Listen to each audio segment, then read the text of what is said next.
अपना ईमान बेच गए। जजेस जो हैं उन्होंने अपने कलम तोड़ दिए, इंसाफ लिखने वाले जो थे वो सब खत्म हो गए।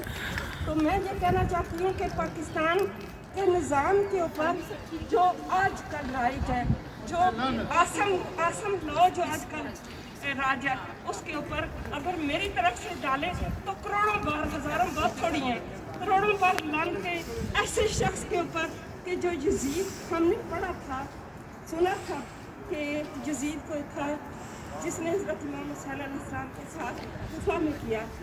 वो टाइम था जब हमने सिर्फ किताबों में पढ़ा। अब हम इस यजीद को, असली यजीद को, बल्कि मेरा ख्याल है कि उस यजीद में शायद फिर भी कोई इंसानियत होगी, लेकिन ये यजीद जो है ये सारे यजीदों को मात दे गया। मेरे तरफ से आसम खंजीर तुम्हारे पर करोड़ों बार लानत, इतनी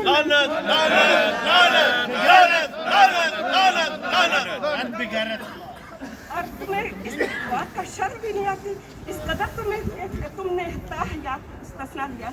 कभी देखा था कभी किसी पैगंबर ने इस्तिस्ना लिया? सहाबा इकराम गुजरे, किसी ने भी इस्तिस्ना नहीं दिया। जालिम इंसान, तुझे नहीं पता मरना तो है तुझे, तू अपने से पहले का अंजाम देख, तू ज़्यादा का अंजाम देख, तू मुशर्रफ का अंजाम देख। इंशाअल्लाह ताला तेरा अंजाम इन सब से वर्ष होने वाला है। अल्लाह तुझे ऐसी मौत देगा